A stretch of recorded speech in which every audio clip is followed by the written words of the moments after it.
کے غیور شہینوں کو اور اپنی مایہ ناز کی عادت کو دل کی اتھا گہرائیوں سے عید مبارک پیش کرتا ہوں۔ اللہ کریم ہماری تمام عبادات کو اپنے ہاں قبول و منظور فرمائے، اور اللہ کریم ہماری عظیم کی عادت خصوصاً رہبر شریعت پیر و مرشد حضرت سید ضیاء اللہ شاہ صاحب بخاری حفظہ اللہ تعالی اور قائد انقلاب ہمارے دلوں کی دھڑکن حضرت پیر و مرشد سید شفاء اللہ شاہ صاحب بخاری حفظہ اللہ تعالی کا سایہ ہمارے سروں پر قائم اور دائم رکھے۔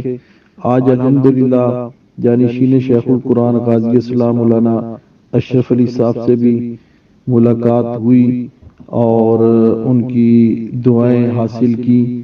اللہ کریم ان کا سایہ بھی اور ہمارے باقی جملہ اکابرین جو ہیں ان سب کا سایہ ہمارے سروں پر قائم دائم رکھے۔ السلام علیکم ورحمۃ اللہ وبرکاتہ۔